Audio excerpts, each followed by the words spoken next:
Die verschwundene Geige. Lena ist 22 Jahre alt und studiert Musik an einer Hochschule.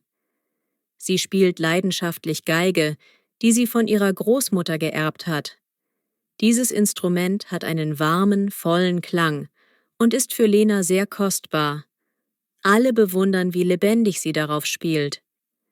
In 2 Wochen will Lena bei einem renommierten Orchester vorspielen.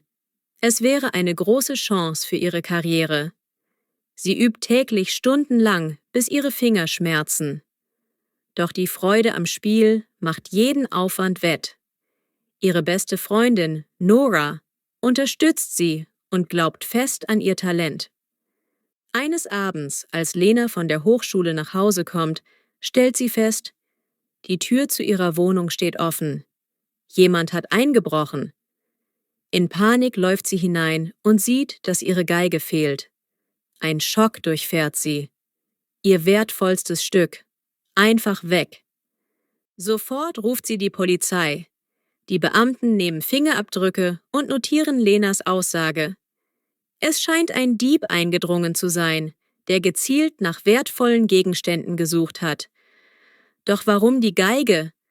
Sie hat zwar einen ideellen Wert, aber ob der Dieb das wusste? Lena ist am Boden zerstört. Sie ruft Nora an und bricht in Tränen aus. Meine Geige war alles für mich. Was soll ich jetzt bei dem Vorspiel machen? Nora versucht, sie zu beruhigen und schlägt vor, eine andere Geige auszuleihen. Doch Lena will nur ihr eigenes Instrument zurück. 2 Tage vergehen, ohne dass die Polizei Ergebnisse hat. Lena beschließt, selbst Nachforschungen anzustellen. Sie spricht mit den Nachbarn, hängt Zettel in der Umgebung auf. Geige gestohlen, Belohnung für Hinweise. Leider meldet sich niemand. Ein Kommilitone erzählt ihr, dass im Stadtzentrum ein uralter Geigenbauer namens Herr Mertens arbeitet. Vielleicht taucht deine Geige in solchen Kreisen auf, sagt er. Lena besucht den Geigenbauer, schildert das Problem und zeigt ein Foto ihres Instruments. Herr Mertens verspricht, die Augen offen zu halten. Als sie in der Innenstadt Plakate verteilt, sieht sie einen Laden mit Musikinstrumenten in der Seitengasse. Das Geschäft wirkt etwas heruntergekommen und der Inhaber macht einen schleimigen Eindruck. Als Lena nach einer Geige fragt, grinst er nur und meint, er habe vielleicht bald ein wertvolles Stück auf Lager. Nora hat die Idee, diesen dubiosen Händler zu beobachten. Vielleicht möchte der Dieb die Geige dort verkaufen. Abends verstecken sich die beiden in einem Hauseingang gegenüber des Ladens. Es ist kalt, aber sie bleiben geduldig. Um 22 Uhr schließt der Händler den Laden und verschwindet. Nichts Auffälliges geschieht. Am nächsten Tag ruft Herr Mertens an. Es wurde eine alte Geige bei einem Zwischenhändler angeboten. Er hat mich kontaktiert, um den Wert zu schätzen. Könnte es deine sein? Lena spürt Hoffnung. Sie vereinbaren einen Termin, bei dem Herr Mertens die Geige begutachten soll. Herr Mertens lässt sich Fotos von der Geige schicken. Er erkennt einen kleinen Kratzer in Form einer Blume, genau wie Lenas Instrument. Er ruft sofort Lena an. Ich bin mir fast sicher, dass es deine Geige ist, aber wir müssen vorsichtig vorgehen. Sie sprechen mit der Polizei, die eine Falle stellen will. Die Polizei verabredet einen Ort für das Geschäft. Der Zwischenhändler soll die Geige mitbringen. Herr Mertens gibt vor, sie kaufen zu wollen.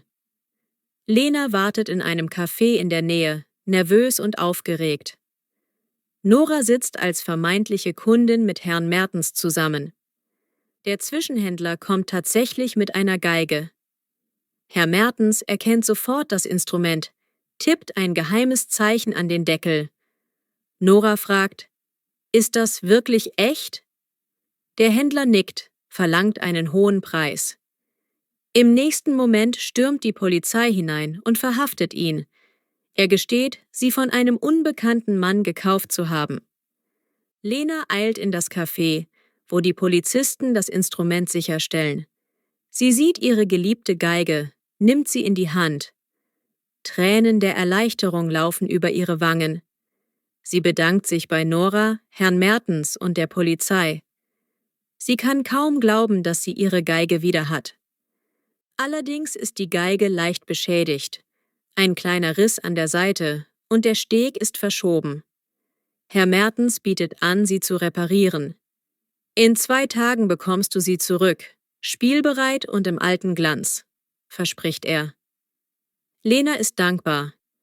Die Zeit drängt. Nur noch eine Woche bis zu Lenas wichtigem Orchestervorspiel. Inzwischen übt sie mit einer Leihgeige, doch es fühlt sich anders an. Sie betet, dass ihre eigene Geige rechtzeitig fertig wird und wieder perfekt klingt.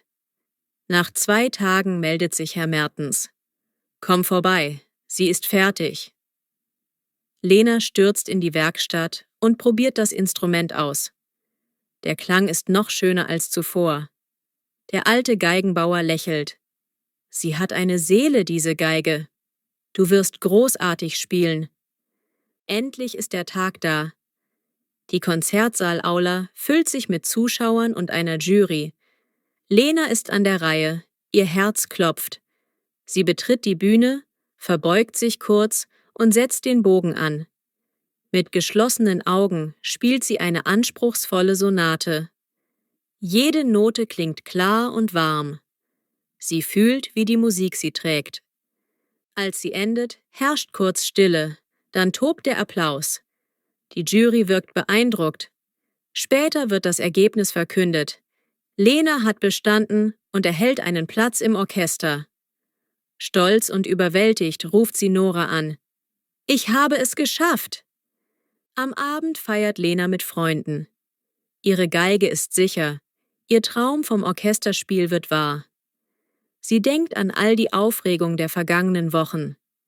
Der Dieb ist gefasst, das Instrument repariert und ihre Karriere beginnt. Mit einem Lächeln legt sie die Geige in den Kasten und ist dankbar, dass sie diese Prüfung bestanden hat. Ein neues Kapitel ihres Lebens wartet auf sie.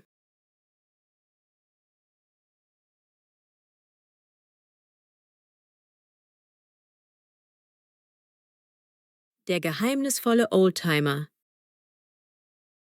Lukas ist 28 Jahre alt und arbeitet als Automechaniker in einer mittelgroßen Stadt. Eines Tages bekommt er einen ungewöhnlichen Auftrag. Ein älterer Herr, Herr Vogt, hat einen sehr seltenen Oldtimer in seiner Garage, der seit Jahren stillsteht. Er bittet Lukas, den Wagen wieder zum Leben zu erwecken. Als Lukas die Garage betritt, staunt er über den alten Wagen. Die Karosserie hat eine schöne Form, doch es fehlt der Lackglanz, die Reifen sind platt und der Motor sieht verstaubt aus. Herr Vogt lächelt. Dieser Oldtimer ist fast 80 Jahre alt und hat eine besondere Geschichte. Er gehörte meinem Großvater. Lukas verspricht, das Auto zu reparieren, hat jedoch Respekt vor der Herausforderung, da Ersatzteile rar sein dürften. Er transportiert den Oldtimer in seine Werkstatt. Gleich am ersten Tag untersucht er sorgfältig den Motor, den Vergaser, das Getriebe.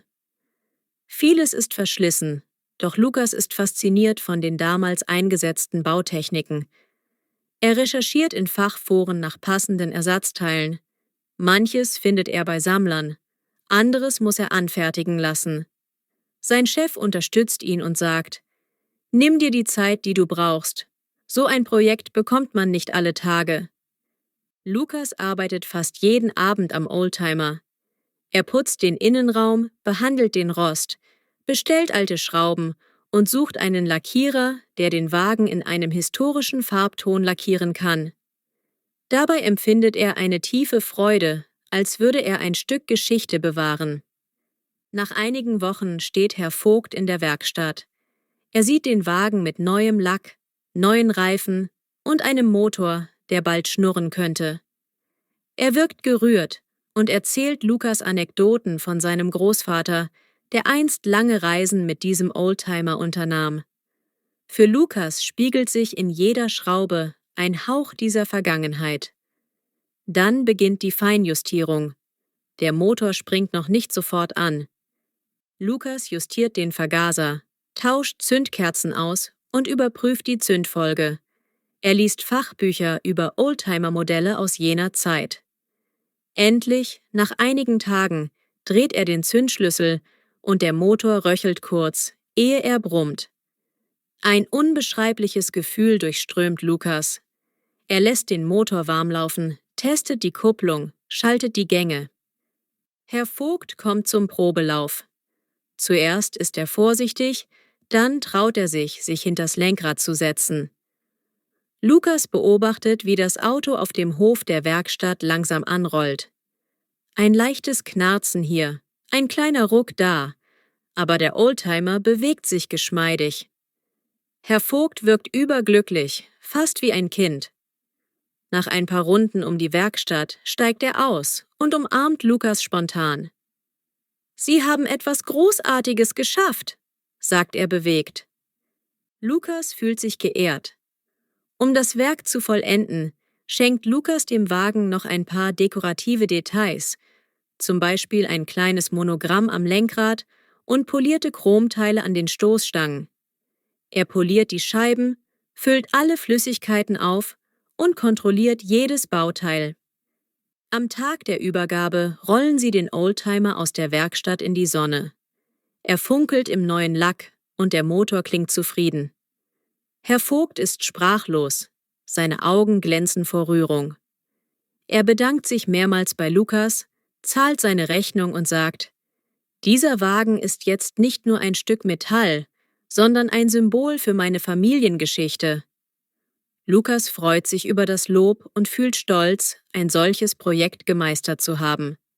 Er fährt den Wagen kurz, um sicherzustellen, dass alles rund läuft.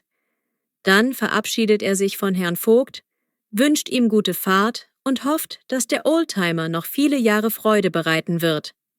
Nach diesem Projekt hat Lukas einen Entschluss gefasst. Er möchte sich auf die Restauration von alten Autos spezialisieren. So bleibt er der Geschichte treu und gibt seinen Kunden die Chance, ihre Erinnerungen auf 4 Rädern wieder zu erleben.